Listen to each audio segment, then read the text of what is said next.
So I'm Holly Michael. I am research lead of Project WiCCED. And I would like to welcome all of you to our first seminar of the fall semester. So this semester, we're going to be highlighting the work of our graduate students and postdocs who are working with us on Project WiCCED. And today we have two presentations. The first one is by Paldor. So Anair is currently a research associate working with me. He earned his bachelor's and master's in geology from the Hebrew University of Jerusalem in Israel, and then his PhD also at Hebrew University in hydrogeology and water resources. For his PhD, he worked on deep offshore fresh groundwater, which is a really interesting topic, something I've been really interested as well. And so we're working on that together a little bit. So Anair is working on several different projects in our group, but one of them is Project WiCCED. And so what he'll be talking about today is work more on the water resources side about salinization. So it's been great to have Anair in our group since 2019. He's been doing great work, and Anair, take it away. Yeah, thanks. I'm gonna stop my video to hopefully ensure better connection as I share screen. Let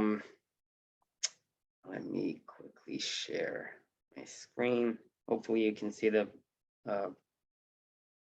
slideshow presentation. Ollie, give me a quick thumbs up. Yeah, okay, awesome. So yeah, thank you for the introduction, Holly, and thank you all for being here. I'm going to talk about sea level fluctuations that occur over multiple temporal and spatial scales and how they impact groundwater resources or coastal aquifers. And I work with Holly, obviously, but I'd also like to mention Ryan Fredericks, who collaborated with me on this project. And we, as part of Project WiCCED, we study threat 1, salinization. So Holly is our group leader. Mary Hingst is a graduate student. Rachel Hasgo is a postdoc. I am now an associate scientist, but basically a 4th-year postdoc. And I'd also like to mention the contributions of Rachel McQuiggan, Changming He, and Scott Anders from the Delaware Geological Survey, who do a lot of the work that some of it I'm going to show now. So just to generally describe a coastal hydrogeological system, this is a schematic diagram by Yang and drawn by Yang and others in 2018. And see some messages in chat. Okay. Drawn by Yang and others in 2018. And the way we draw things is there's this regional groundwater flow. In light blue is fresh groundwater, and the regional groundwater flow is generally from land to sea, similar to superficial systems with rivers, but in the subsurface, we obviously can't observe these flows directly, and we infer them with modeling and field well and observation wells, but there's a general groundwater flow from land to sea. And on the left side here is the sea. Underneath it, there's a saline groundwater wedge developing underneath the sea due to infiltration of seawater. That's the red plume you see here. And between these two domains, the saline groundwater and the fresh groundwater, there's a transition zone that develops with the toe of the transition zone penetrating inland. The reason for this general configuration of a tilted transition zone is because of the density differences between saline and fresh groundwater.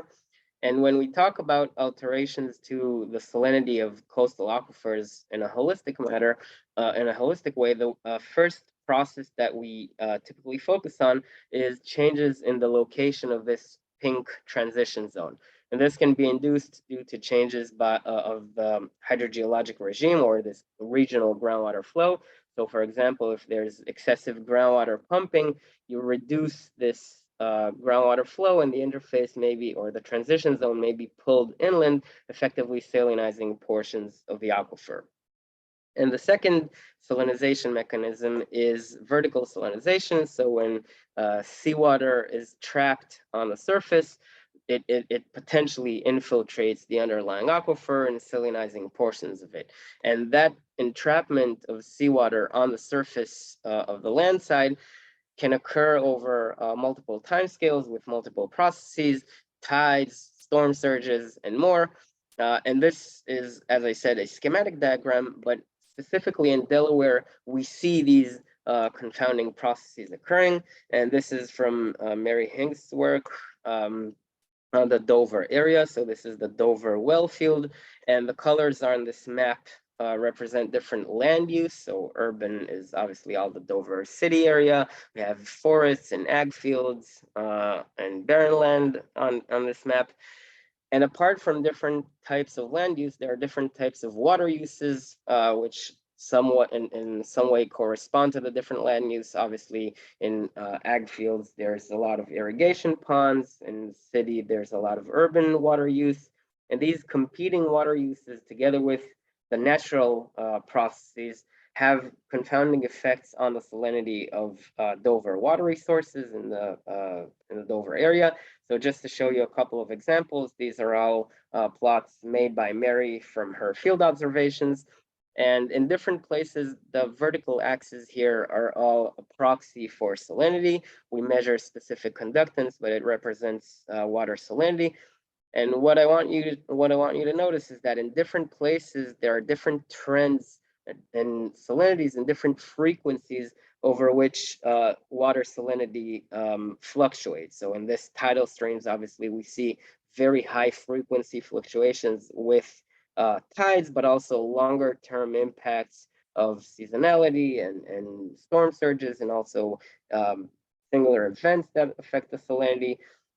And with this in mind, what we wanted to do in this project is look at the variable timescales over which sea level forcings occur. So thinking all the way down to seconds represented by waves, and tidal cycles, which represent diurnal timescale fluctuations, seasonality with annual variability between recharge rates and temperatures, etc. And also storms, considering that storms have characteristic recurrence times depending on the magnitude, but roughly on storms recurring on decadal timescales can be considered as a periodic sea level forcing on the seaside, and all the way up to millennial scales, which are glacial, interglacial sea level fluctuations.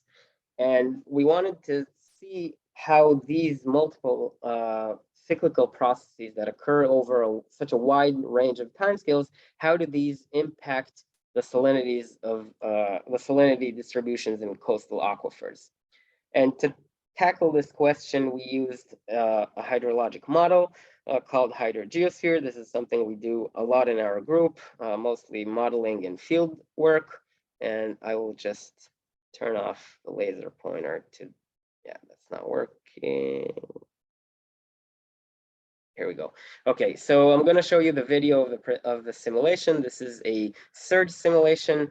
And just before I click on the video, I want to explain what you're going to see. So this is the surface domain, and you'll see from the seaside the flood going up and down. And on the subsurface domain, the colors are salinity. Again, red is saline, blue is fresh. That's pretty conventional in hydrogeology. And you see this pre-surge interface developing between the seaside and the land side. Again, this is all groundwater domain. But after the inundation goes up and down, you'll see the vertical salinization following, roughly following the topography in the flooded areas. So this is how it looks like. This is the maximum time of inundation, and you already see the saltier places following the topography with the vertical salinization. And then when the surge retreats, there is a recovery period of the aquifer gradually flushing out through this regional groundwater flow. The salt is flushed out and the aquifer recovers back to pre-surge salinities. And let me switch back to the laser pointer. And going back to this diagram, we wanted to use the model to simulate some of these processes. So we looked at tides, storms, and glacial cycles covering this range of timescales. And the way we did this is with a two-dimensional model, which is what you see here. So the x-axis is the cross-shore domain, left is the seaside, right is the land side. The vertical is the vertical dimension. So this is depth in the aquifer, in the simulated aquifer, which is the gray area. That's the subsurface. And what we did to mimic these three processes, tides, surges, and glacial fluctuations in sea level, we changed the sea level on the boundary condition on the seaside. And for the tides, this looked like this. So the sea level fluctuates between -1 and 1 meters over diurnal timescales, and we simulated 100 years of tides. For the surges, we had 16 events of surges recurring over every 10 years. So a total of 160 simulated years with surge events on the order of 2.5 meters. This is reliable with, this is how we actually see surges occurring with these magnitudes and timescales, roughly in agreement with reality. And glacial cycles we simulated as amplitudes of a couple tens of meters with periods of more or less 100,000 years. We simulated something like 4 cycles of sea level rise and drop. And just to show you that this is what we actually see with paleo-reconstructed sea levels, I've plotted in the black dashed curve the actual sea level fluctuations over the last more or less 500,000 years, the upper Pleistocene, to show you that these amplitudes and periods are that we are simulated are what we see or reconstruct as ancient sea levels. And the results look like this. So what you see here, this is for the tides, the diurnal scale fluctuations.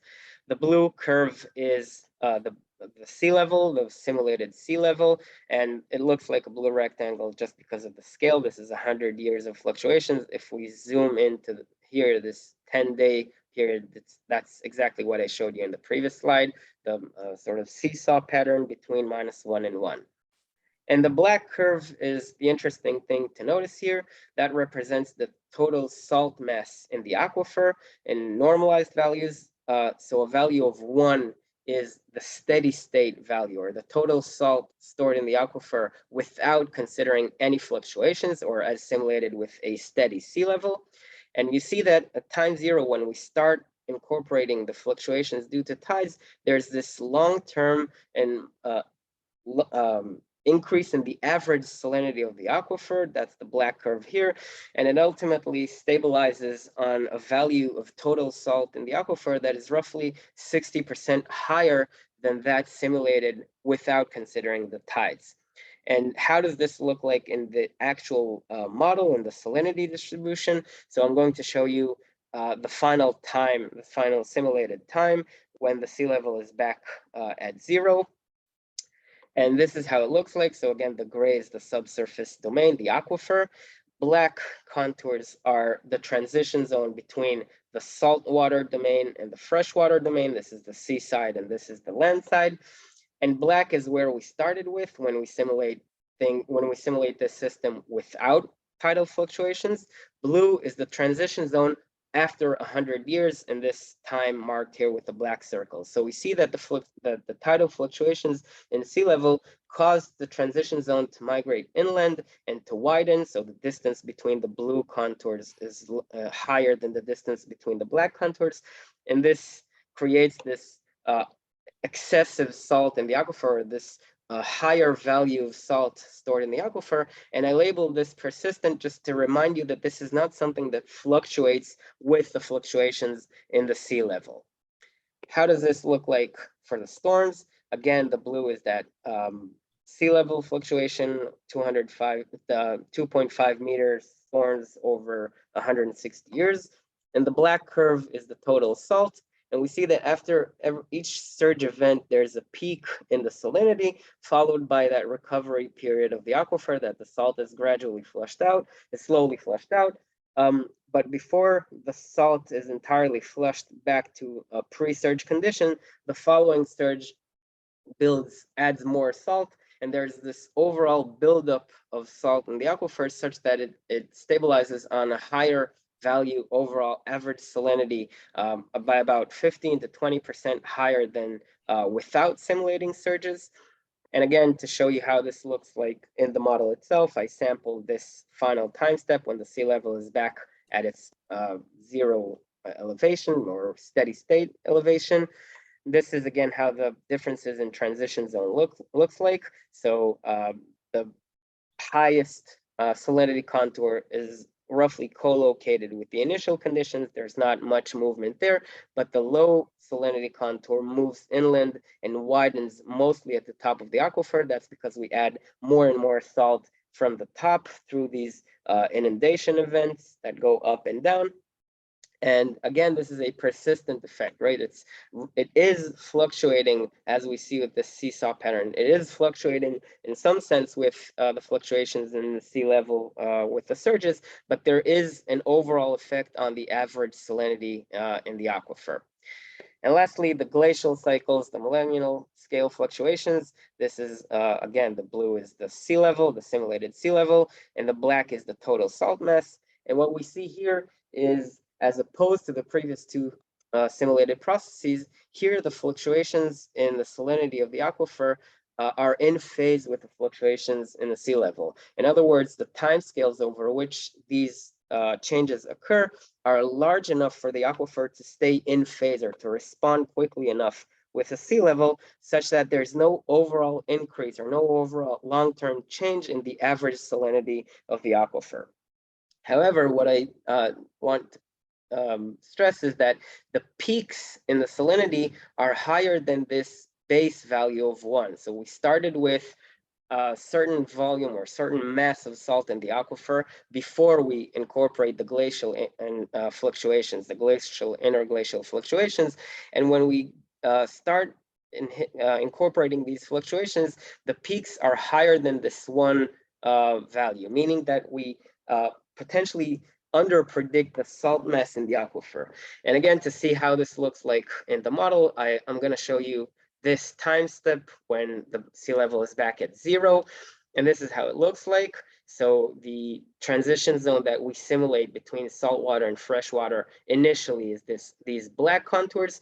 But when we start simulating glacial cycles, the transition zone at the peak or at the modern sea level is further inland and wider than what is predicted without these fluctuations.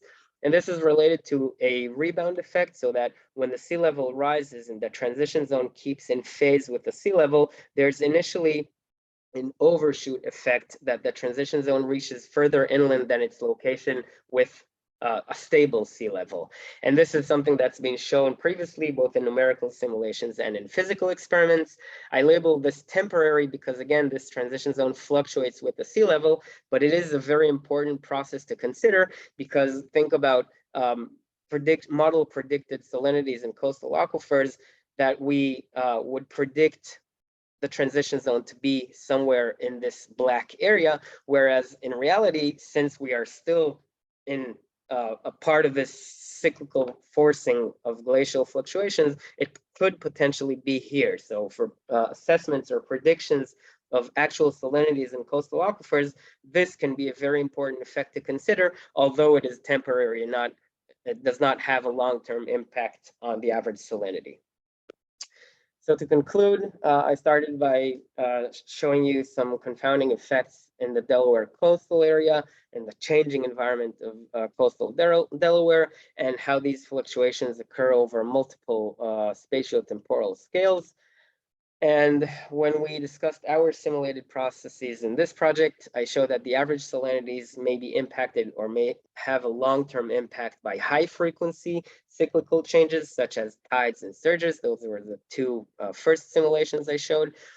And lower frequency forcing such as glacial cycles that occur over longer periods may introduce episodic discrepancies in salinity, which is something that we need to consider. And overall, I conclude that these are these findings have important implications because when we assess the risks of salinization globally and specifically in the Delaware area, we need to consider not only the processes that are observable within our measurements, but also some that are related to longer term glacial cycles, for example, or decadal scale fluctuations, which coastal aquifers may still be responding to.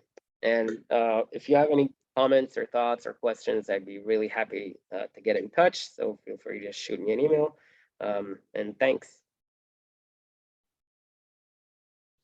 Great, thanks, Anair. We have some time for questions. So if you have a question, feel free to unmute or raise your hand virtually or type it into the chat, whatever you like.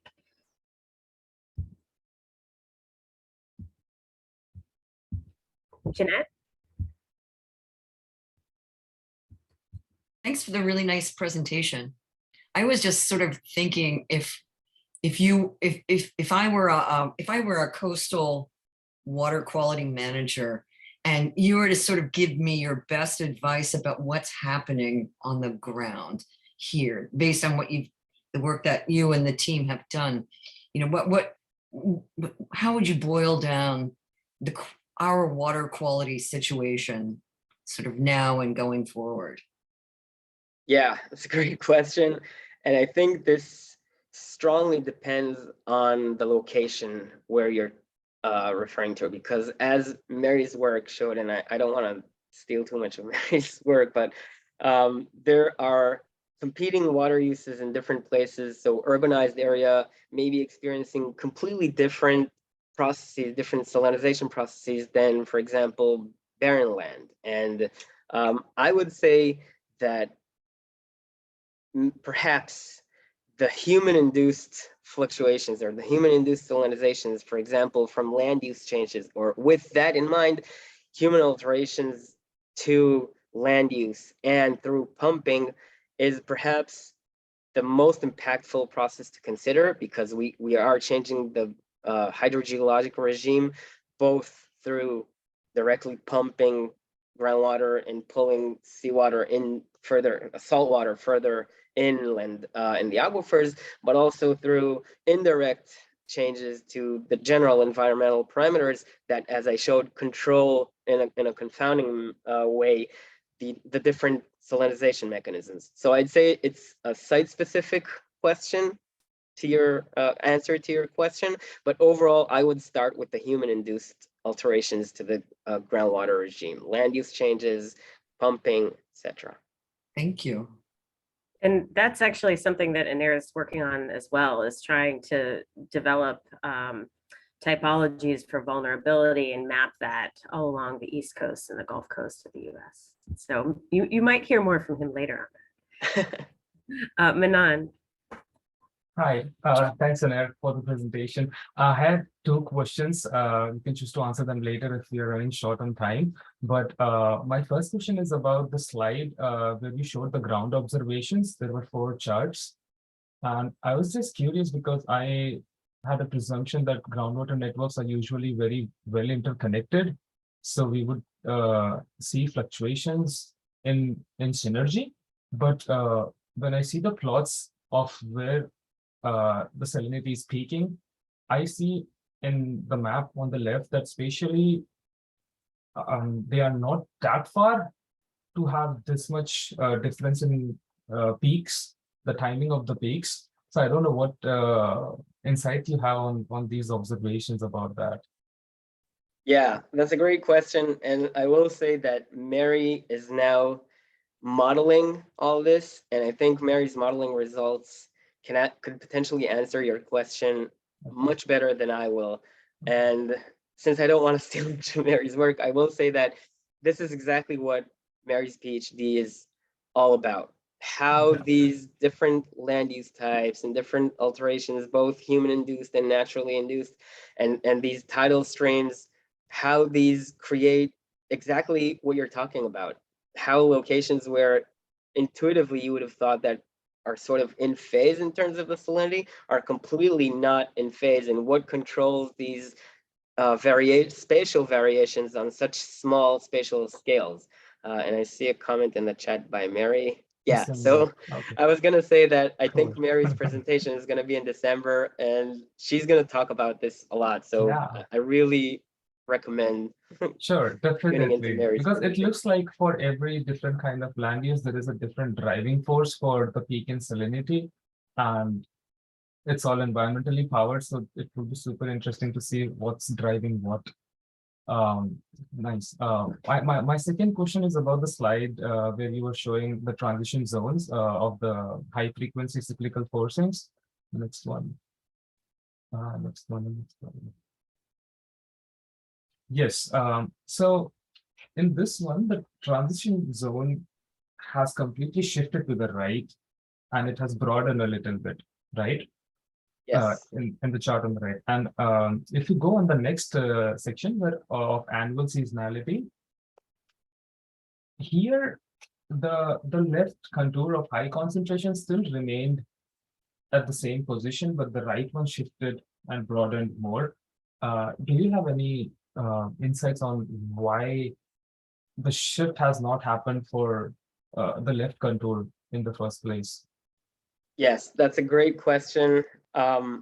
So what I think is happening is for the tides, we simulated, think about diurnal scale fluctuation over 100 years. And so we overall simulated, and you can see it also from the black curves, the tides are more or less stable. It reached sort of a steady state on a new, what we call tidal pumping regime. So this is like a pump that has a period of 1 day, and we activated, quote unquote, in the model, we activated that pump over 100 years. So there's this long-term change in the transition zone.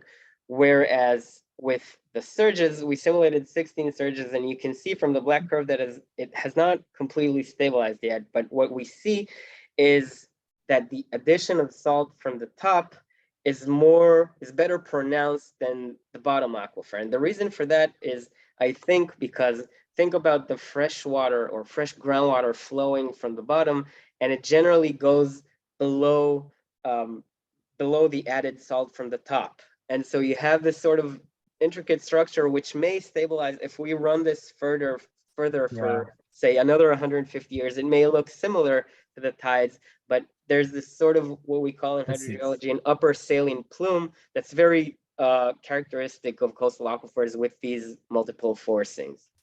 I get it. Nice. Thank you.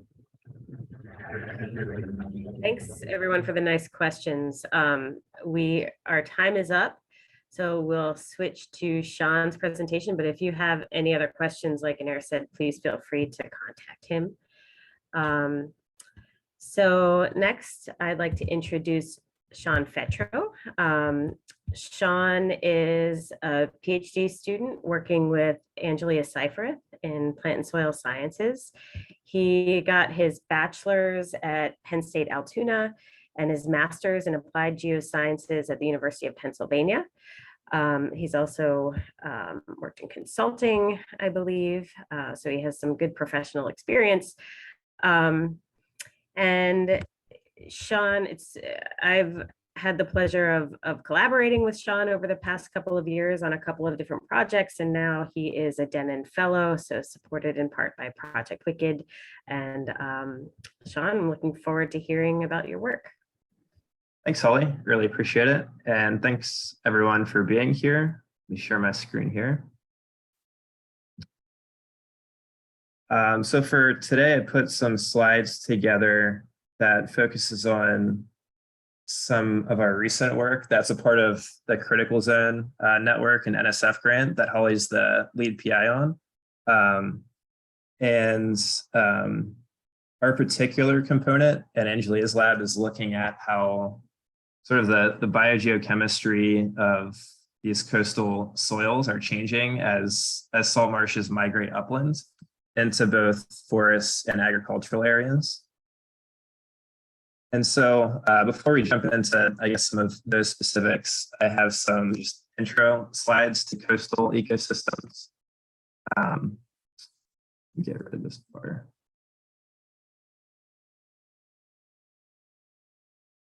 So we're really interested in these coastal ecosystems, particularly wetlands, because they have quite a few services that are pretty valuable to us. One of them is the fact that they protect our coastlines from storm surge. So a lot of our population lives near coastlines, and so these wetlands can actually mitigate some of those effects. They can also trap and break down contaminants that we produce, and then of course they're habitat for coastal wildlife. And then we're also really interested in them because these wetlands store carbon pretty rapidly. And so recently they've been attributed to potentially being able to mitigate climate change significantly just because of how much carbon they store over a given area and over a given time. So for example, forests like tropical forests, temperate forests, they store carbon somewhere between 1 to 10 grams of carbon per meter squared per year. And this is carbon going directly into the soils. But then if you look at the rates in tidal marshes, the actual, the range is quite a bit higher. So it can be anywhere between 18 to 1700 grams of carbon per meter squared per year. And so the upper range can be up to 2 orders of magnitude higher than your typical forest. And so sort of bringing that home to Delaware here, in Delaware, we have about 280 kilometers squared of these wetlands. And so if you take sort of the upper value of storage rates, that ends up being about a half teragram of carbon stored per year in Delaware wetland soils. And then on average for the past couple of years, Delaware has been emitting about 15 teragrams of CO2 equivalents of carbon.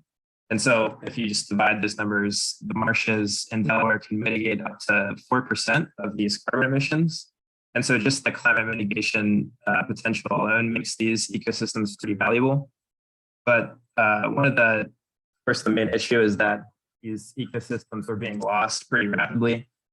So since the 1800s, we've lost about 50%, and this is level loss. And then to this day, about 1 to 2% are lost each year. So these losses are not only associated with a loss of these ecosystem services that we discussed on the last slide, but because of especially the older marshes, because of how much carbon resides in those soils, if you take away the preservation mechanisms that keep that carbon stored, then that carbon can be released in pretty significant quantities. And so instead of being an efficient carbon sink, it can actually be a significant source. But one idea is to help protect these ecosystems is to include them into climate mitigation policy. And so tropical forests are, for example, are a part of climate mitigation policy. But part of the reason why it's difficult to include these tidal wetlands into these policies is because of this range. So the fact that this range is so large makes it difficult to really know how much carbon is being stored in a particular marsh. And so some of the reasons why this range is so large is sort of some recent research that we've been looking into. But when you're thinking about the carbon cycle, or really the carbon cycle in any ecosystem, but particularly in tidal wetlands, you start with CO2 that is fixed by your marsh grass. Some of that becomes dissolved organic carbon, which remains in the soil. Some of that is particulate organic carbon.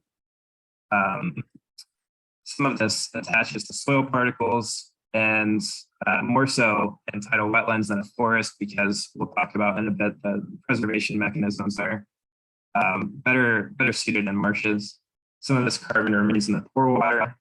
And then depending on the soil chemistry, the carbon can kind of go back in between the pore water phase and the solid phase. And then, so going a little further with the pore water carbon, there's also, this is sort of unique to tidal ecosystems where you have tides that come in and out of these marshes. This carbon in the pore water can also be exported to the bay. But also carbon can be imported into these marshes and stored in the soils coming in from the bay. But in this particular project, we're interested in how sea level rise will affect all of these processes related to the carbon cycle and budget, and more specifically, how sea level rise will affect the soil biogeochemistry, where we sort of have this salinity gradient that allows marshes to migrate upland into different ecosystems. And then ultimately, we're interested in how that biogeochemistry change will affect the soil carbon dynamics. So to give you kind of what that actually looks like, this is one of our field sites for the CZN project in Virginia. And so you can see that these marshes are migrating with sea level rise, and sort of at the forest marsh boundary, you see ghost forests. And these forests are retreating uplands. And the same dynamic happens in agricultural fields. So in this project, we're also interested in looking at this at ag sites, which have a whole nother set of implications, such as farmers having to move where they're harvesting their crops. So at each of these ag or forest sites, we have different transitions, and we've named these different things at each site. So for example, at the agricultural sites, our healthy upland area is, we're calling this the ag site. And then a little saltier area with less healthy crops, we're calling this the marginal area. And we have the transition where crops really aren't being grown any longer because the soils are, too salty, too sulfidey. And then we, especially at these ag sites, we find a Phragmites marsh before we get into the Spartina marsh, which is kind of the salty end member. And then at the forested sites, we have a similar dynamic where the upland area is healthy. We're calling that the high forest. Then the vegetation, trees and shrubs become a little less healthy. And this is sort of obvious just by looking at the canopy. And then the low forest is usually classified as kind of just a ghost forest. So dead trees and shrubs where you have marsh grass starting to encroach, and then the marsh end member. So a couple of main hypotheses for this presentation. One is that it sort of makes sense that we would see increases in soil carbon over time with sea level rise, just because, like we talked about in the beginning, marshes are better reservoirs for carbon, soil carbon. And so we should see soil carbon increases in the marsh soils. And then we're also expecting to see kind of a gradient of biogeochemistry really related to the redox ladder as we go up from uplands down to lowlands at these different transition sites. And then we expect that redox, which is a measure of how reducing or oxidized the soil is, will be the main control on why we're seeing certain amounts of soil carbon at these different transitional areas. So kind of the setup for this experiment was to take cores at each of the sites and subsites down to about 84 centimeters. And then we section that core into basically 12 centimeter sections. Those were placed into vials and sealed anoxically in the field because a lot of what we measure is redox sensitive. So we wanted to kind of maintain the reducing or oxidizing state of the soils as we transported them back to the lab. And then the next step is centrifuging those vials to separate pore water from the soil. And then once we had the pore water, we measured pore water for a variety of chemical analyses that we'll get into in a bit. And then the soils were essentially left to dry and then also analyzed for different chemical analyses. We sampled at 6 different sites. So this project spans the Delaware Peninsula. So we're in Delaware, Maryland, and Virginia. 6 total sites, 3 ag sites, 3 forested sites. And all of these transitions were sampled as well at each of these sites. So getting into some of the results here, this is addressing the first hypothesis, which is related to soil carbon increasing with sea level. We have a table here that is sort of increasing with salinity as we go across, so to speak. So we're starting at the ag site going all the way to the salty Spartina marsh. And these numbers are from Delaware, Maryland, and Virginia. And you can see here that this is percent soil carbon, plus or minus the standard deviation over that, the depth of the core. And for example, the Delaware Spartina marsh here has 50 times more soil carbon on average than the ag field. But kind of, on the other hand, some of these marshes had unexpectedly low carbon. So the Virginia marsh that we sampled had 5% carbon, but the forest had about 1%. So the marsh only ended up having about 4 times more carbon than the high forest, which isn't a whole lot. And so part of the reason we think this is if we look at the depth profiles here of that particular core, we have soil carbon here on the x-axis and then going down in depth. There's quite a lot at the surface, like you would expect, but that doesn't really persist with depth. It immediately decreases and then continues to decrease. And so part of the reason we think this is because in these marshes that we sampled right next to the ghost forest, we think that the marsh layer is pretty thin. So these should be relatively new marshes since they're accreting on top of what would have been forested soils. We see that there's typical marsh soil carbon percents, but that decreases back down to what we would expect in a forest. And then, so this is the same depth profile, but with redox. And so in a marsh, you would expect negative redox values, which we have at the surface, but it actually increases quite a bit with depth and then continues to increase. And again, this kind of supports the fact that our marsh layer in these marshes right next to the forest boundary are probably pretty thin. And then kind of changing gears here, our second hypothesis was looking at how the biogeochemistry of soils change along this gradient. And so one thing we did to sort of look into that was assign numbers to the upland and lowland areas. So for example, the high forest was a 1, and then all the way to the marsh, that was a 4, and then correlated that their regression with salinity. And so you can see at all of these depths at each transition, the salinity slowly increases. And so we did the same thing for all these variables that we measured for all the transitions at all the sites.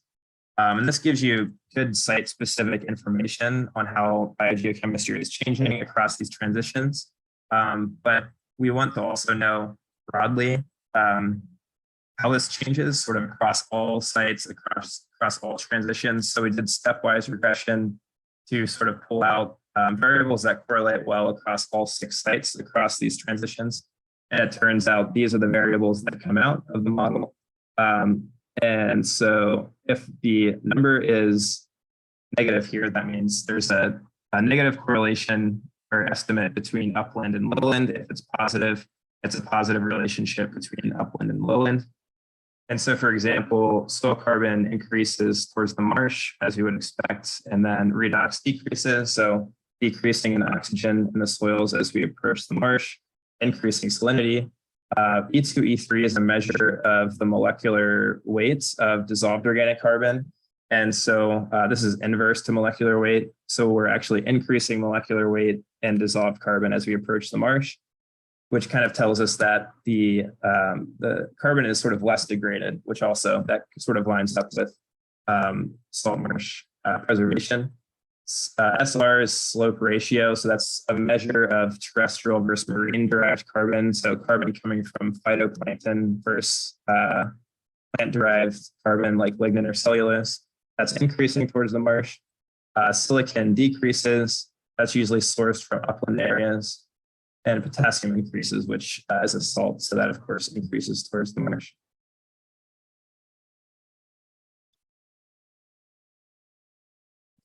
Our third hypothesis is looking at redox. So we just did regressions between soil carbon percent and redox for all 6 sites. And 5 out of the 6 form good correlations with redox and carbon. And it's a negative correlation, meaning as we increase redox or increase oxygen, we're decreasing soil carbon. And to sort of confirm that's a main control on soil carbon, we ran another stepwise regression to predict soil carbon. But it actually turns out that redox is not one of the variables that pops out in this model. And so this kind of tells us that even though redox is, of course, an important variable controlling the amount of carbon across these transects, there are other variables that are also important. That includes depth. So we see more carbon in the topsoils, which makes sense, with higher molecular weight carbon, lower silicon and calcium, but higher sulfur percent and dissolved inorganic carbon, DIC. So kind of summing all this up, one of the first implications we realized is that with sea level rise, we were expecting soil carbon to increase, which probably is the case, but it likely takes time. So if we were to take a core from, let's say, marsh closer to the estuary boundary where there's older marsh, the whole core may be representative of marsh soils, so low redox, high carbon, high calcium. But if we take a soil core closer to these ghost forests or the forest boundary, we might have partial, say, marsh sediment, but below that, we might still be picking up forested soils. And we also found a nice gradient of biogeochemistry. So I didn't really talk about iron much here, but we find that there's a lot of sulfate reduction like we would expect in the marsh, but then these mid and low areas, and this also goes for the ag sites, these transitional areas support iron reduction. And then these upland areas seem to be mostly aerobic. So we have a nice redox ladder from upland to lowland. And then it seems like even the redox, that would be the most critical variable. It seems like there are other variables, all of which we know interact with one another. So the next step is kind of determining what are the most important variables from what we measured that can help us understand these variations in soil carbon. And so looking further, some future directions, we have some new students that are going to be doing some laboratory experiments looking at essentially taking cores from these sites and then manipulating water levels to see how storm surge or sea level rise will affect the biogeochemistry of these soils.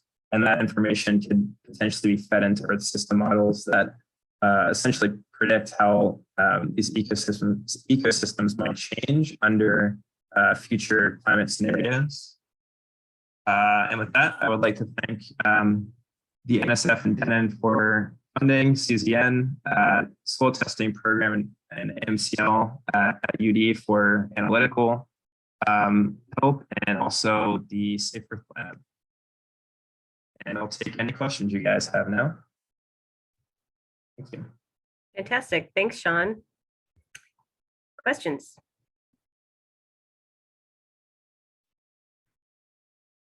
Again, just raise your hand virtually or in reality, or type into the chat.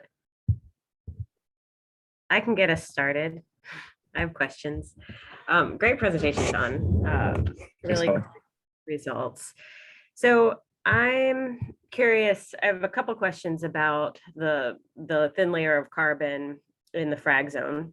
Yeah. So one is there some way, like, do we have any time constraint on when that frag started to migrate into that zone? And if so, can we calculate the yearly carbon accumulation? And is that rate of accumulation greater than the rate of accumulation in a healthy marsh? So I guess my question is, do we get greater bang for the buck in terms of carbon sequestration in a migrating marsh versus a actual marsh? Yeah, I would say there's definitely ways to measure the rate of migration. I would guess at the Virginia sites, it's probably much faster than like in the Delaware sites, just because the slope is, at least there's some slope at the Delaware sites. So the slope kind of prevents migration from happening, but if there's no slope, the migration is much faster. Mm-hmm. And I would say so looking at sort of the Spartina values versus the frag values, there's pretty much always quite a bit more carbon. in the Spartina marsh.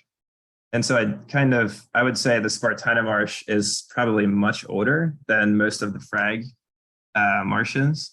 So it's had more time to accumulate carbon, but also the mechanisms for preservation are better suited in a Spartina marsh. So usually there's much lower redox. Some of the frag marshes actually had surprisingly high redox values. But I also feel like I feel like even though frag is a marsh species, it's definitely not as well suited for flooding conditions as Spartina, and certainly not sulfide. So that's also one of the reasons that Spartina has an advantage. It can deal with high sulfide levels.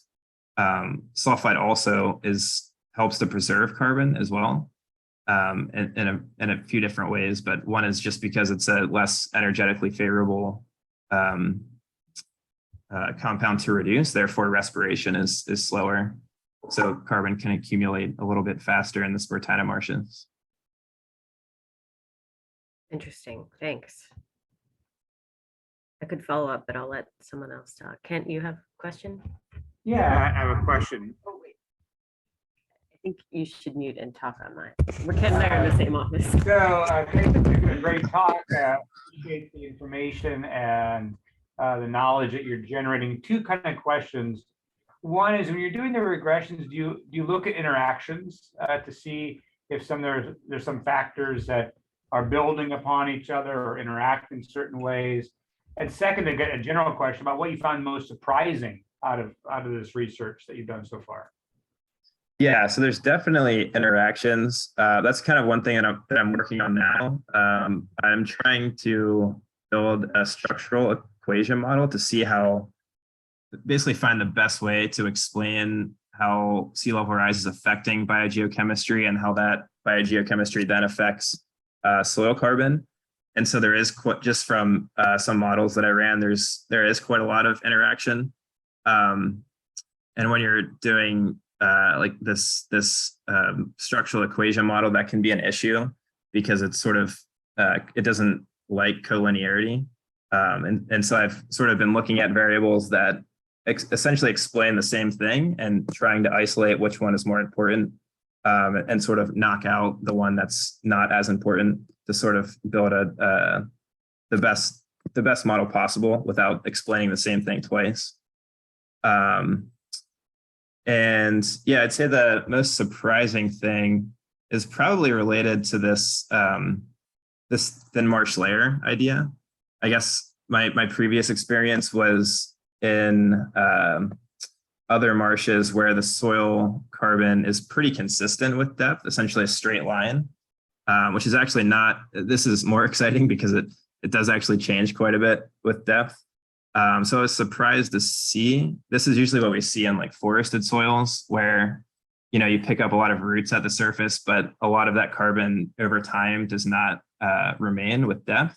But in a marsh, it generally does because it's able to preserve that carbon more efficiently.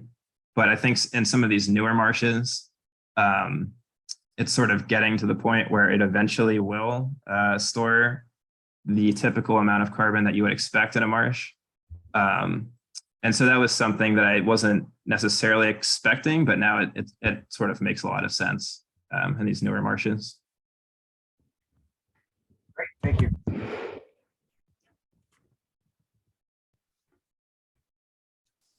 So I have a follow-on to that if there isn't another question. Is there? Ollie, there's a question in the chat. Oh, great. Liz, do you want to say your question or should I? I'll say it.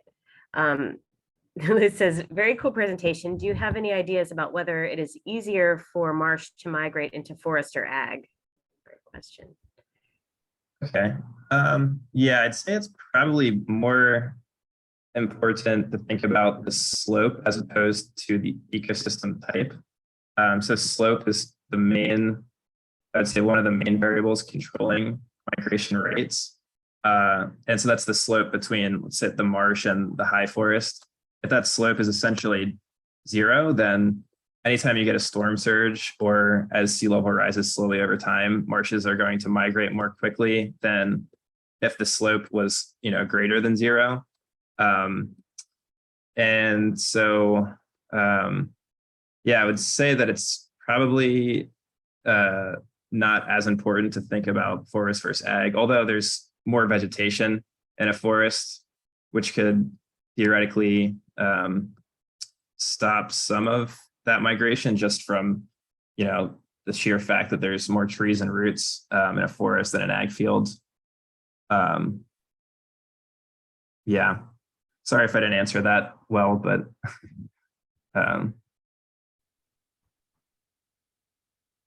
You said that was perfect, thanks. Jenny is asking, she says, DNREC has evaluated areas where marsh migration is likely to occur. And she thinks that Allison Rogerson is the contact, and have we connected with them? I have not connected with them. Yeah, I have not either, Jenny, and would love that contact. Yeah, it's a, like I said, of course, with Delaware, it's dependent upon slope, exactly like you said. And I think what they wanted to look at is where, and like I said, I think, maybe rolling easements or different kind of instruments to allow that marsh migration to occur may be beneficial. It's proprietary, or it is like quiet, and because of course DNREC doesn't want anybody to think that they're evaluating their lands for specific uses without consulting the property owner. But so that it would just be, I think Allison would be really interested in this information too. So Thank you. Yeah, I would really like to connect with her. So maybe I'll follow up with you on that. And actually, we've done a little bit of work too on that idea of allowing marshes to migrate and the beneficial effects of that, both in terms of surge reduction and protection of the fresh groundwater. So we have 1 more minute. Anyone? If not, I have one follow-up question, Sean. So back to, Jeanette. Oh, she's just clapping. Can I ask one quick question? So in the marsh that has just the layer of carbon on top, below that, I imagine you have the forest soil, which is probably much sandier than a typical marsh soil. And that's probably why you have higher redox there, because you're probably having more flushing of water through there. I think we've talked about this before, but I'm wondering, do you think that is going to impede the buildup of the carbon to the thickness that you would find in a typical marsh, because you have kind of water flowing through there? Or do you think that it just takes time and eventually it's going to look like a marsh?